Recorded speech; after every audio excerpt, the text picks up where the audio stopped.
Joining me on the podcast today is Dan Woods, superstar estate agent over at TA UK. We talk through how he's launched his business, what success looks like, and what the future chapter looks like for estate agency in the UK. If you want to grow your own estate agency business, this is a must listen. Hope you enjoy the podcast. If you're an estate agent that wants to stay ahead of the competition and to make more profits, then you need to talk to Iceberg Digital. Iceberg doesn't just sit alongside your CRM system, it replaces it. It's the UK's leading AI operating CRM system for estate agents, combining your CRM system, prospecting, marketing, website, and compliance all in one ecosystem. Your CRM system becomes fully automated, taking care of those repetitive tasks your team shouldn't be doing. Your prospecting runs 24/7, scanning the portals, capturing property addresses, matching them with your database, and sending them personal outreach faster than any human ever could. Your marketing is automatically written to match your tone of voice. Blogs, property descriptions, vendor updates, all done for you. And your website becomes AI driven, adapting to each visitor in real time and making your agency discoverable on Google and also on tools like ChatGPT. Agents across the UK are already using Iceberg to run a leaner, smarter, and more profitable business. Visit icebergdigital.co.uk and mention the Estate and Consultancy podcast when you book your demo to get an exclusive perk. Dan, welcome back to the podcast. You're now officially friend of the show, and not only friend of the show, I think I checked before this, you have our most downloaded podcast ever. So you're like king of the podcast coming back. So welcome back. No way. Actually, Yeah, 100%. you just saying that to butt me up and get you all loose, but I try and put on a decent performance. I do. That's unreal. Probably the family. I sent the link to it. Yeah, I sent the link to all my family. So I was like, download this, download this, download this. Keep refreshing. Get it out there. Download this if you've not downloaded it already. Oh, there you go, mate. Well, you must have a big family, buddy, 'cause it's been downloaded a lot of times. So you are like royalty coming back to the podcast. So thank you so much for making time in your diary to come back to us. So for those agents out there who have been living in a black hole somewhere and don't know who Dan Woods is, I was literally with a client yesterday and they went, "Oh, look at this video." And it was one of Dan's. So I was like, everyone knows who Dan is. So who are you? Where are you based? How long are you going for? What's the background on Dan? I'm Dan Woods, self-employed agent under the TO UK umbrella. I am about 5 years actually this year. 5 years in May, being self-employed. I can't quite believe it's been 5 years already. I'm based in, so I suppose the closest big town that people would know is Croydon. I kind of work just on the outskirts of Croydon, Waddingham, Caterham, Waldenham, that kind of surrounding area. Been an agent 26 years, about 26 years, 25, 26 years now. So I started when I was 16, I was 40 last year. So yeah, long time. Love it, love what I do. Love being a self-employed agent. Yeah, that's me. You probably, as you've alluded to, get fed up with seeing my face on videos and, being thrown in front of your, people My constantly. my favorite video I've ever seen of you. So I went to the TA UK Awards year before last, I think it was, and Dan, I think you won like the team member of the year. Like you won the top part. Uh, you won the #1 award for like top Dan is the man sort of award sort of thing. And Dan, in true like absolute boss style, wasn't there for the evening, but instead sent a video in of him in a hot tub out drinking champagne to accept the award. It was the coolest award acceptance I've ever seen in my life. I was asked to send the video, so I'd had a few drinks. I was on holiday, and I thought I'm going to try and make it fun. But I'm sure there were people sitting in that room thinking, "What an absolute." No, mate, it landed perfectly. I even sent you a video. You sent a video afterwards. I was like, mate, that is absolute like the boss move. So let's go back 5 years then. So obviously you're 5 years in the self-employed game. Was there any real kind of turning point that made you think, actually, I'm an employed estate agent now and sort of I'm off to do it myself? What was the turning point that made you sort of take that leap? It, it was a bit of a mistake. I was talking to someone yesterday actually who was thinking of joining the TO UK, and my journey was a little bit of a it was like accidentally came into into this sector. I was employed. It was COVID.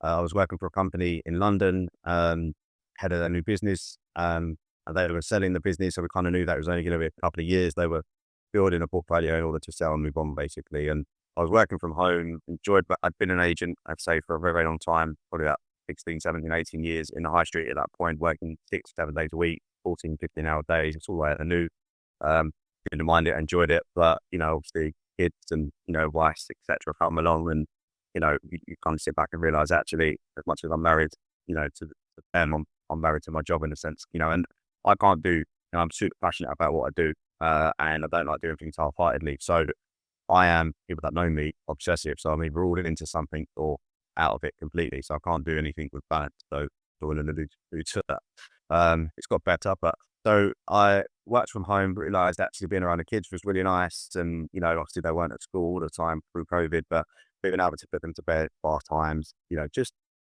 all the things you think, actually, I've missed that and not seen that happen, see them change and spend time with the wife and stuff like that. So I didn't really want to go back into working in an office. I enjoyed it. Um, and I spoke to the agents UK. So I was on the phone to a couple of recruitment agents at the time. They said, I'll speak to Steph and Andy was at the time. And I kind of fell into it, mate. I spoke to them both, really liked them. I bought into them probably more so than the agency UK. There was only 6, 7, 8 agents on board at that particular time. I also don't think the self-employed agency or the self-employed sector, the brokerage model, I don't think it really had taken off then 5 years ago. It kind of still feels like now there's so many more of us out here in the field. At that point, there wasn't loads of people you could pick up the phone to and say, how do you find it? What did you do? It was like, okay, they've sold it to me. I back myself. Let's go. Let's see what we can do. And I didn't really want to throw on a suit and a tie anymore. And I felt the industry had changed anyway. I felt it was a change in, it was evolving. It was getting, so I just, just the right time, the right place, right.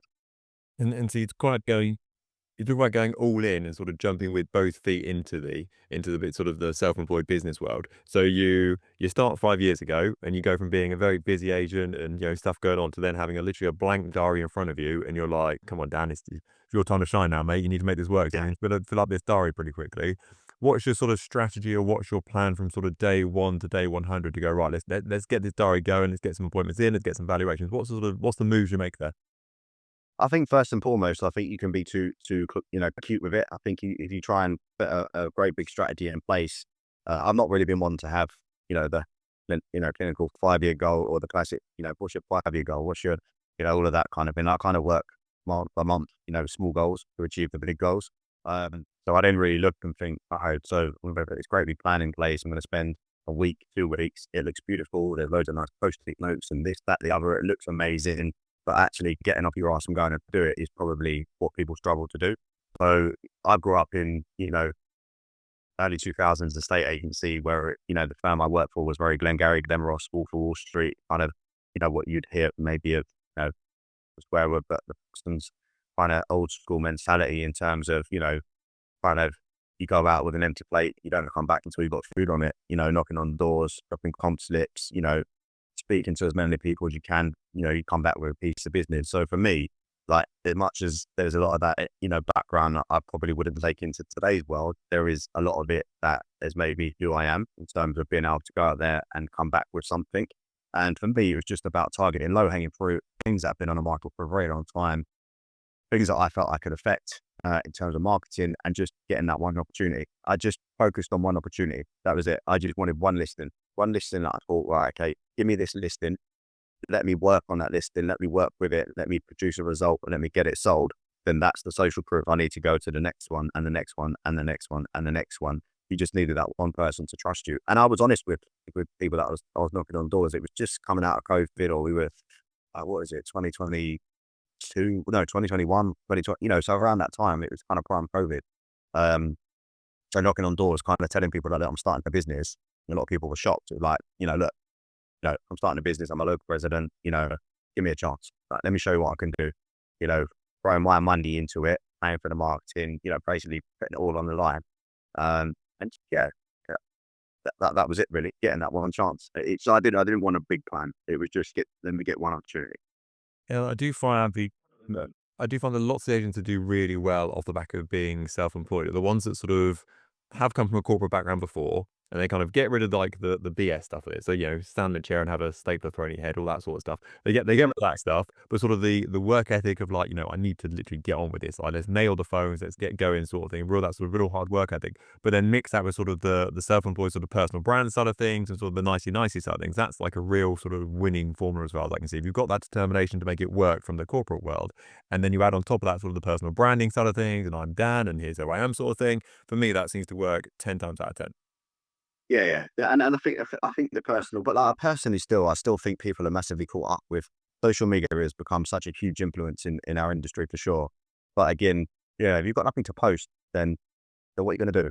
You're just going to keep, posting about you, posting, top tips for this, top tips for that. Become boring. Like, I think people are so heavily focused on, oh, I'm going to be a pro at social media, but they're too scared to get off and, their asses and go out and pound the streets, wear down some shoe leather and do a bit of the old school. Like, for me, it's a balance of everything. Um, so yeah, I think that kind of thing, personal brand comes when you've got a brand to be personal about. But ultimately, someone might like you and they might think your personal brand is great and it looks good. Like, you've got to be able to deliver and do the job. Well, I'd be really interested in your thoughts on this. So I appreciate hindsight is the exact science. When you look into the past, you're always like, oh, it was easy and I just turned up a few times and knocked a few doors and it was, it was all great sort of thing. Was it, looking back at that time realistically, was it harder than you thought to start your own business with regard to getting those first few instructions, or was it easier, or how did you find it? Like, yeah, easy is the wrong word. I enjoy doing that, right? So I enjoy a challenge. I enjoy going out there and I enjoy it, being, put to the sword a bit and my back up against the wall. I work better under pressure. So I know I had 6 months behind me. I could survive 6 months, but I couldn't survive any longer than 6 months, really. So I had to make it work and I had to make it work quite quick because obviously we know part-time takes a while to turn. So I had to try and, get something on or get a few things on the market, get them sold and get them sold quite quickly to be able to, know that I'm going to get to month 6 and have some income coming in. Um, Definitely not easy. Consistency, resilience, um, were the key words for me. Like they would have, it was just doing everything, consistently day in, day out, doing the boring jobs, but doing the boring jobs well. But no one sees that. Everyone sees the end result. Everyone sees the glamorous listed. Everyone sees the sold post of a multi-million-pound home. They see the exchange post of a multi-million-pound home, and then they think, "Oh wow, he must have earned X, Y, and Z from that." And I'd love to be in his position. It's it looks so lovely, just showing these these lovely, beautiful, big homes that these buyers, and I would love to get a piece of that. But they don't really see what's gone before that and what you've got to do to get that. I spent probably the best part of 6 hours a day out dropping compliment slips and knocking on doors for at least 6 to 12 months, every single day. I had nothing ever else to do, Chris. Like, what else was I going to do? Just sit there and just hope for the best. Like, let everyone in my family know that I'm now a self-employed agent and I'm running my own business. You can do that and do that. Let everyone close to you know that you're doing that because there's definitely opportunities there. But I had nothing to do. So it was, right, okay, what am I going to do with my time? I'm going to get out there. It was the height of summer. It was hot, but you're spending 6 hours a day in your car driving from one postcode to the next. When Croydon's quite a big postcode at that time, but I would literally just sit there in the morning, get up about 5:36. I was at this point, I didn't have any CRM that I could afford to subscribe to get the addresses. I was having to do a lot of mining and looking at Rightmove Street View, getting the door numbers. Now I can see that chimney pot's that color, and I can see the next door. That door color's that color, and that car was parked outside, or they've got a sky dish at the front of their property, so it must be that one. Here's the number. Zoom in, get the number, write it down, and I'd go and do Sinestead, I'd go and do South Croydon, I'd go and do Purley, and I'd sector it, and I'd do 25 addresses in each one. And those 100 addresses, say I had, they would be hearing from me every single day until they told me to piss off, or they told me, okay, come see me, invite me, and that was it. And some I didn't hear back from, of course I never, and I'd do it 6, 7, 8, 9, 10 times. I'll do it on Sunday mornings, Sunday evenings. Like, when I knew they were going to be at home, you just needed a few. But the great thing about being self-employed is you don't need 100. We're not in it for market share. Yeah, I don't want market share. I want the right clients that, we're aligned with our thinking, and if we're going to be able to work with each other, that we trust each other, and, etc. So you only needed a few. And once you had a few, you could use those few to, okay, who's this guy? And then social media comes into play because you're demonstrating what you're selling and or how you're marketing and, how different you are compared to, maybe the agents they're dealing with at that time. So no, it wasn't easy. It was just about being consistent and just about, being resilient and just, yeah, let's go. Was there ever a time when you were in your car in that summer after you've launched and you're driving around, you're door knocking, your leaflet dropping? Was there ever a time you kind of looked at yourself and thought, "Ah, being employed wasn't that bad? It wasn't that bad having a pension payment. It wasn't that bad having a car allowance." Was there ever a time or a moment you thought to yourself, you haven't made the right choice here, or has it always Yeah. been like win or No, die? never. Back myself, never. I'll never go back.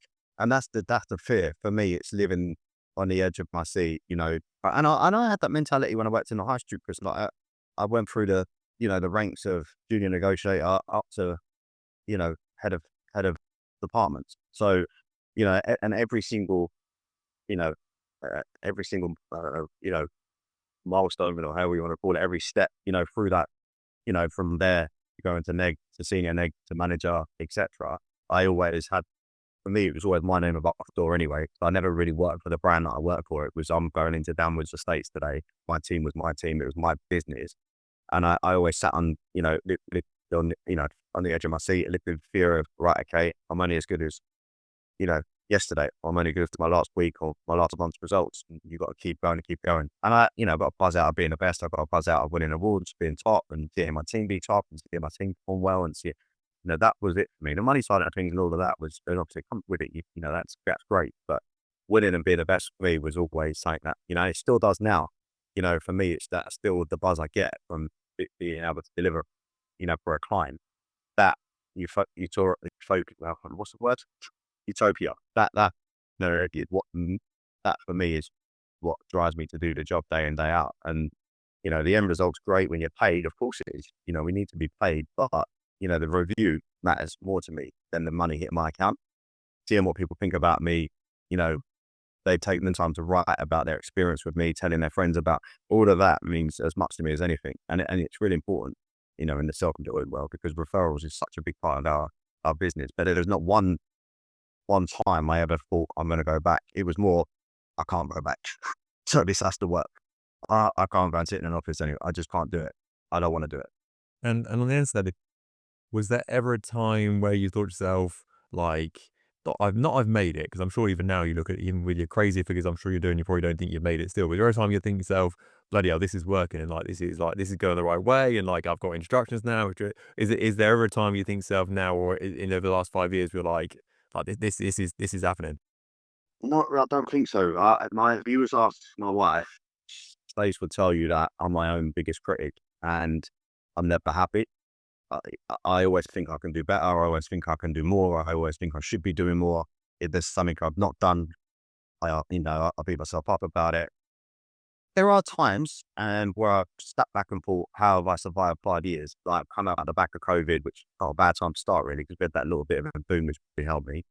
But then we also had those 2 or 3 years, which kind of still when we were coming out the back of it, maybe where distrust and all of that kind of jazz and interest rates rocketing, where actually if I was going to, maybe if anyone was going to fail, it would have been easy. But then at that point for me to have gone back to actually this isn't working out and step back. But not really. I probably should give myself a pat on the back sometimes a little bit more than I do.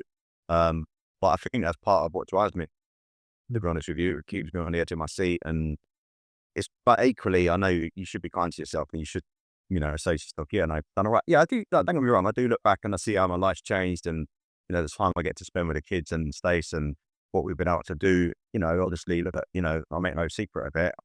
I earn way much more money now than I did working in the employed world. But I work, but don't get it twisted. I work, hard, as do everyone. And I'm sure lots of people do. And people will say, well, I work hard and I don't. But that is what it is. This is what I chose to do. But I work, they won't see it. I don't have a balance really. You could go ask Stace. She would say to you, I see you less now than when you were even employed, because you could come home, switch off and just turn your phone off and you knew things were being dealt with. But I'm so precious about my business and my name and the reviews and people talking well of me that I'll sit on a sofa at 9 o'clock at night and I'll be replying to vendors, replying to buyers. And equally, I think, I always speak to myself and I speak to other people that are self-employed. And we kind of laugh and joke and say, I hope these vendors and I hope these buyers never have to buy through the traditional method again, because I think it becomes expected from their part, because a lot of us in the self-employed world are like that now. Some people can switch off, they'll stick their phone on do not disturb at 7 o'clock and that's it. I probably need to be a bit better at that. But yeah, it's just, just being in love with what you do and being obsessed with what you do. I always find it's a sort of a yes but conversation. So I had this conversation with Bronte all the time. She's like, "Oh, you've hit this milestone. That's really good." And I'm like, yeah, but it could have been 2 months ago. We could have done it. Or yeah, but that fell through. Or that didn't happen. But that could have been better. And that was a flop sort of thing. It's always like, yeah, I get it. That's good. And that's like that should be a high five. And let's have a hug and cuddle about it sort of thing. But reality is, I know that could have been that, and that could have been that. For that didn't go right. That didn't go right. That didn't. Yeah. And it's never going to be the perfect month. Yeah, but yeah, I think we're all our own biggest critics, and I think that is successful people do have a lot of that mindset as well. I look at you, and I think, you say about me being busy and being everywhere and him, but it's the same for you. Like you come up, you know, everywhere. I see your face every day. I see something that you're doing every day, another podcast, another this, another presentation, another hosting another event, training, this, that, the other. And I think, like he must, how does he find the time to do that? And the success, I think, I look at you and think that he's smashing it. Like he is just like, he's doing so well, writing books. He's doing, you're doing phenomenally well, but you might not necessarily sit back and think that of yourself. I got a voice note from someone the other day, actually, randomly, just on a Saturday, just before I was about to start my day and I had a busy day. And it's from someone I hadn't spoken to for a while, but who I think is doing phenomenal in the fitness world. And he just dropped me a voice note just saying, I just want to say, I think you're doing amazing. Your content's brilliant. This is, just a nice message that you're like, you don't realize who's watching. And it's like, actually, you think you're doubting yourself or we'll pick holes in my videos. And I think, oh, I don't like that. I don't like this. And or the amount of bloopers I have to go through to get to where I think it's, okay, but still not happy with it. But other people can just perceive you a little bit differently. So yeah, I do think we should probably give ourselves a pat on the back sometimes, mate, and enjoy it because life is short. Things happen in your life where you think, actually, if I don't start enjoying the fruits of my labor, I try to reward myself now on a completion. And actually, I'm going to, it might only be a pair of trainers or just something small, but okay, you go out for dinner or a day out with the kids and be like, I couldn't have done that. I didn't do that because a lot of our deals are quite painful. But welcome to the saying. Yeah, when you get to the end of it, you kind of need that reward. But yeah, and probably never really give myself any kind of like credit of where it's got to, which I think, yeah, we probably should. How has your business evolved now? Because obviously, I'm going to take a wild stab in the dark here and say you're probably not out door knocking and comp slipping and driving around your car for 6 hours a day, going, "Hi, I'm Dan Woods. Do you want to come on the market with me?" And they go, "Who are you?" sort of thing. So how has your business changed from sort of back then to sort of where you are now? Because obviously, business evolves, marketing evolves, personal brand evolves, all that sort of stuff. So give me a also, we've had a snapshot of kind of where we were historically. So a lot of Dan in his car and, give us a chance and door knocking comp slips. How has that evolved over time? Is it more kind of people come to you now? Is it more recommendation business? Is it the socials? Kind of what's the sort of main direction that's going in? Yeah, I would say the two biggest, um, the two biggest business generators for me are referrals and social media. Um, and every I've noticed more lately. I've been getting called in again. I was having this conversation with someone this morning who was self-employed, and he was saying the same. And we're getting pulled into stuff almost like alongside high street agents now. So as opposed to like people coming to you to rescue them or rescue their listing because they've been told that you've done something amazing for a friend or a family member, or you should try this person, or they've seen what you're doing on social media and they're not, having success. I kind of feel like there's a lot more organic valuations we're going out on now where, okay, I'm going to get that much street agent in, that much street agent in. I'm going to get Dan in, or I'm going to get, the other self-employed agent in, or I'm going to get both the self-employed agents in, which that one's interesting because I think people are really shocked when they realize that I did a valuation this week and she had me and another leading self-employed agent where, locally to our work and another one. And it was all very like, yeah, I know that. I was like, I know him. And we work really closely together and they're brilliant agents. So if you don't use me and you do decide to use, I would recommend you use one of three of us. And you can kind of see the shock on their face. It's like, because I think people expect this old school mentality that we all hate each other. And it's like, it still very much is like that. I come across a lot of, people where, they are told from high street agents that have been around for a while who are probably sitting there being honest, if they were honest with themselves, with a bit of fear, thinking, who are these guys? They're coming in and taking a bit of market share. They're around a bit more and more now. I don't like this. And they will, they're one man band. They're this, they can't do that. They can't do the other thing. We've got 1,000 offices and we've got hundreds of buyers that we can, network together, which we all know is a load of bollocks, excuse my language. But, so you can see that fear there. But in terms of, my business, a lot of it is referrals, social media. But I still write to people, mate. I wrote to someone recently. I won't say too much about it, but I knew they would be moving for a particular reason. And I wrote to them and said that I know you're going to be moving. Give me a chance. I think I can help you, et cetera, et cetera. They called me, or someone on behalf of them called me. We went in, we won it and we sold it. So I was still, and that was a high value home, so I was still write to people and I'll still work on behalf of clients, more kind of buyer searches. Don't, I'm not retained by clients in terms of searching for them, but I will work on a lot of my vendors' behalf to go and source them property and write to some off market stuff and that kind of stuff. That's probably more where my talent is now. But I would love, don't get me wrong, Chris, I'd love to go out and knock on doors still. I love doing it. So it's just finding the time. I am one person, so there is a bit of support in the background, but it's, the time to do it. And how important so I was with a client yesterday, and we actually looked at your social media, and one of your videos actually came through and came up sort of thing. And although there's lots of sort of, I'd call it serious stuff, sort of property stuff sort of thing, as you're on a new build site and looking around and, what's this house like sort of thing. There's also quite a lot of stuff that you're like, actually, that's really funny and really entertaining. Like you and Antonelli are a great team together, and obviously you and Terry have done stuff together. Also, Antonelli in a swimming pool. I've seen you go, no, no, guys, this is the song you want for this one sort of thing. And it's kind of, I wouldn't say piss taker, but it's quite like light-hearted sort of thing. How important is that stuff? Because I think, you would look at that from the outside and go, "Well, that's not really estate agency related. That's more kind of getting to know Dan." But do you find that the more content you do like that, people kind of like you more as soon as you tell them an evaluation? 100%. So the video side of things, I think is a really important point you've touched on because this started this year. I met with me and Nelly use the same videographer, and we met with him, and I kind of said, look, I want to get more of my personality across because I'm kind of. It's probably only been a really solid year that I've been really into the content and really into the kind of the video side of marketing. And I was kind of acting and getting into it, finding your flow, trying to, so I'm comfortable. I'm not an actor. I don't really, but I felt like I was acting, and that was the problem for me. And I wanted to just be me. And I think when you realize that you're not going to be everyone's cup of tea, we don't want to be everyone's cup of tea. We want to deal with people that are like-minded. That's part of the self-employed world because we're going to have to get on probably for 3 to 6 months. We're going to be communicating, so we need to be able to be kind of like-minded and be able to work with each other's personalities.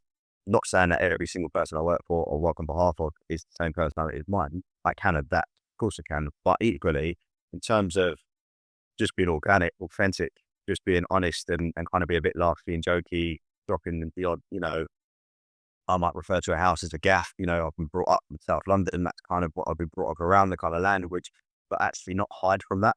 And just look, ultimately I am who I am, and having a bit of a laugh and a joke and, the industry can be stressful. It can be, the process can be, or it's known to be, it doesn't need to be, it can be quite enjoyable if things are dealt with in the right way. But yeah, just, I wanted to have more fun, mate. I just wanted to be me, just have a bit of a laugh and just be like, this is who you're going to get.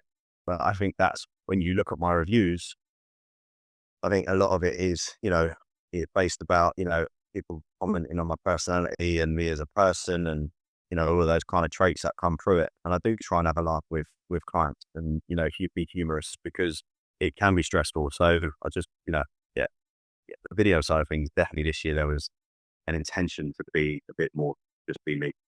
And whether And I that's think live or not, it's, yeah.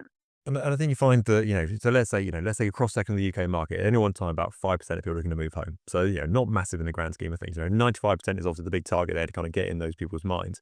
But if you've got a video that does really well because it's quite funny, it's quite entertaining, people will share it with their friends and they'll start showing it. And actually, you'll kind of get in front of more 5% by more people sharing that content. And actually, then they'll let you the profile and be like, oh, God, this guy's got loads of houses for sale. He's got some sort of like, proper estate agency stuff sort of thing. So it's almost like a bit of a social media hook you're kind of throwing out there to go, right, let's just kind of get this coverage.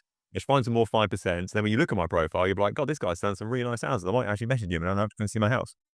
Yeah, 100. Yeah, definitely. And so much comes off it. And I think there's a real fine balance with being an influencer or wanting to be an influencer, but also being a stage. And if you're a state agent who's good at marketing, I think I don't want to be an influencer.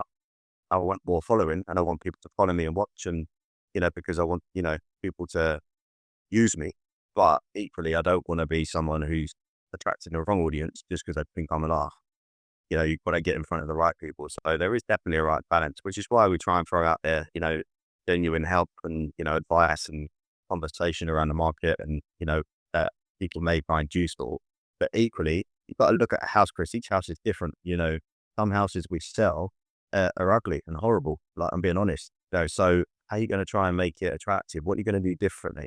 The most agents will go in and throw some photos on Rightmove and, one stuck in the corner and, take them on their iPhone or take them themselves and, put it online and just hope for the best. So we want to try and capture something a little bit different. It might be something that's about that house that's a little bit different to others. But yeah, it might be an ugly, it might be one of the ugly sisters and not quite Cinderella, but it might have the potential to become Cinderella. But we want to explain to people how you can do that, and you want to keep people engaged and watching. So I'm trying to do the best for my client by, right, okay, it might not be the serious walkthrough tour that you want, but we need people watching. We need people through the door of this house. And it might just be that person who wouldn't consider it if they were thinking of the right move, but they may consider it on the basis of the story that we're telling, and how we're presenting it. So each house is different.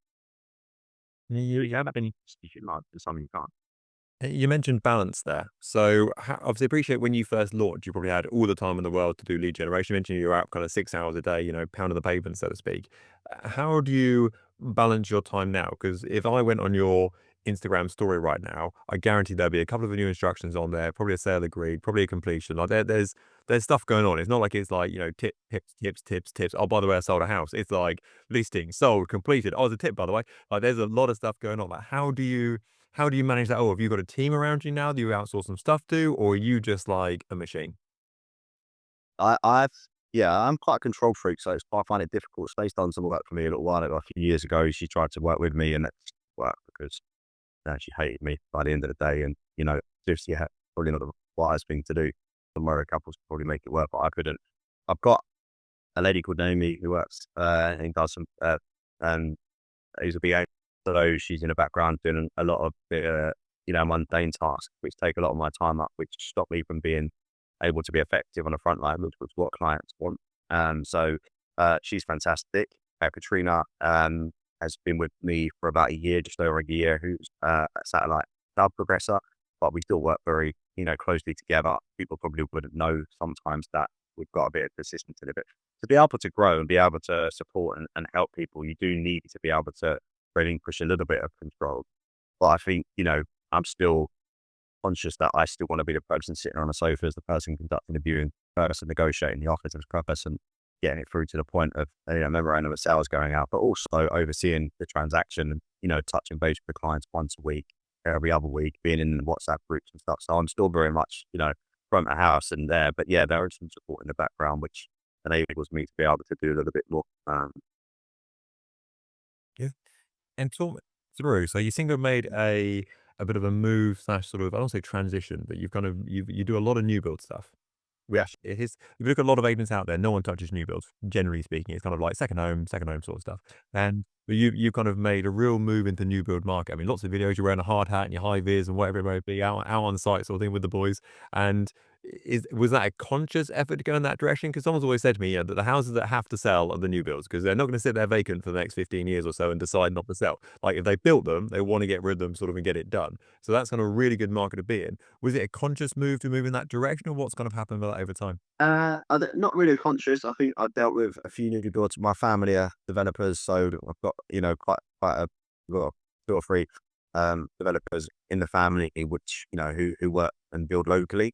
So obviously having them on board at the beginning was great because I could sell on their behalf and show that what we do is slightly different to maybe what other agents do. I think a lot of high street and corporate agents, they want that finished product. They want the show home. They want it to be easy. Where, we were demonstrating, or I was demonstrating that we could set our plan. We could bring people on the journey. We could get, plots reserved early up in the day and show that kind of, progress and the stages that are built throughout and, get that interest, that early interest in. And I think developments like that, if you all know, developers want to sell for as much money as they can, as quickly as they can. I'm not saying we do that. I'm not saying it's done overnight. I'm not saying it's easy, but, we provide, or I provide a different, angle for developers, which I think they like. And developers talk to developers. So they see that you're jumping on obviously other developments and what you've done on other developments. And ultimately over time, actually get in front of more, more developers and have more conversations. And yeah, I wasn't conscious. It's just that we've fallen into that realm. I've got a good relationship with HO Standard Commercial, who sell a lot of land and commercial units and, but don't have a resi team to deal with the after sales. So got a good relationship with them. So I kind of step in and take over and help with, on that side of things with those guys. And, that's where you'll see a lot of newer stuff, coming to market as well. But yeah, it's new builds are a lot of high pressure because developers are on your case.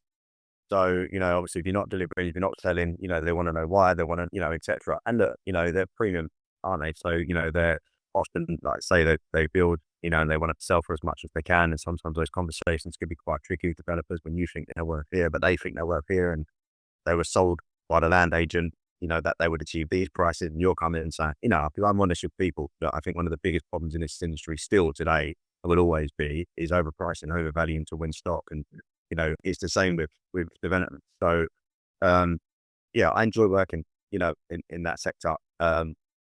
And yeah, it's rewarding, and yeah, it's not difficult. It's not, sorry, it's not easy. It's not easy. It's a tough sell at times, but yeah, no, we enjoy it. So last question, if that's okay, Dan, because obviously, before we press record today, I was like, mate, thank you so much for making time because like you're manic all the time. So, one last question, if that's okay. What is next for Dan Woods? What's the next? What is the next? And I appreciate you started off by saying, oh, I'm not a big planner. I'm not a big sort of let's make a plan out. But you must have an idea. Are you thinking, what's the things you want to get to in the future? How's this all go? I think you're right. I don't really think too far ahead. I kind of take it month to month, and just, all of a sudden another year's passed. Look, for me, it's doing what I'm doing, and probably having a bit of a team behind me. So, with Nelly, you might see some bits, and you'll see some more bits come out on socials soon. That we are, I've got Team Sigwards under the JDK umbrella. So we are, bringing on and planning to bring on more agents that work within our team to be able to, deliver our ethos and what we do in different locations around, our local location. So building a team, getting more people on board to be able to deliver what we deliver to more, homes, and then obviously, work on a bit of a bigger scale, take on more, not market, we don't want market share. And I said that, keep alluding to that. We want to deal with the right people, the right houses, et cetera, et cetera. But, we also feel like we can bring something, or we can deliver, myself and Nelly, to something to, some people out there who are a bit scared to maybe make that jump. And, we worked hard for 5 years to build a bit of a recognition, a bit of a brand, and in the local areas. And, we know there's some pretty good agents out there that could probably jump on board and, work alongside us in order to grow the brand and grow that team Sigwards. And, yeah, that's probably what's next, in terms of what we're doing. But, for me, I don't want to give up. I don't want to be that guy who's on a beach and, or on a golf course and, who's, you know, expecting everyone else to, do the job and ring its tilt. We're still very much, taking care of our own businesses, but, on a bit of a wider scale. That's kind of the plan for this year, really. Grow Team Sigwards alongside, really. And we used to, when I was at the property franchise group, you'd see this quite a lot that you'd get a franchisee that was absolutely smashing it. So you'd have a real dominant sort of area, and you'd have a brand new franchisee who would kind of bolt on the area next to them effectively. You knew they were going to do really well. You just like, if you just get like some of the ripples off Yeah. that franchisee in that core area, automatically, skip chapter 1, 2, and 3, your phone's almost going to start ringing straight away, sort of thing. So I think there's a lot to be said about sort of picking a team or an area with sort of a vibe already, and there's sort of the legwork's been done for the last couple of years or so. You get a much softer landing by sort of not being in their shadow, because that's the wrong way of putting it, but kind of by partnering up and being in that sort of area, the market's warmed up to it ready. You're like, oh, I work with Dan. They're like, oh, we know Dan. Like that's it. That's all the connection needs, sort of thing. So I wish you the best of luck. And Nelly was on the podcast a couple of weeks ago, and I'll say to anybody listening to this, if you want to get a good idea of what great social media look like and what great personal estate agency, check out Dan, check out Nelly. Amazing work. So thank you so much for coming on today, mate. I really, really appreciate it. You're an absolute superstar. Thank you, mate. Well, thanks for having me. And likewise, so you. I appreciate your time too. Been a pleasure. We'll take some of these sound bites out, and then I'll be living off those for years to come, mate. So thank you so much for your kind words.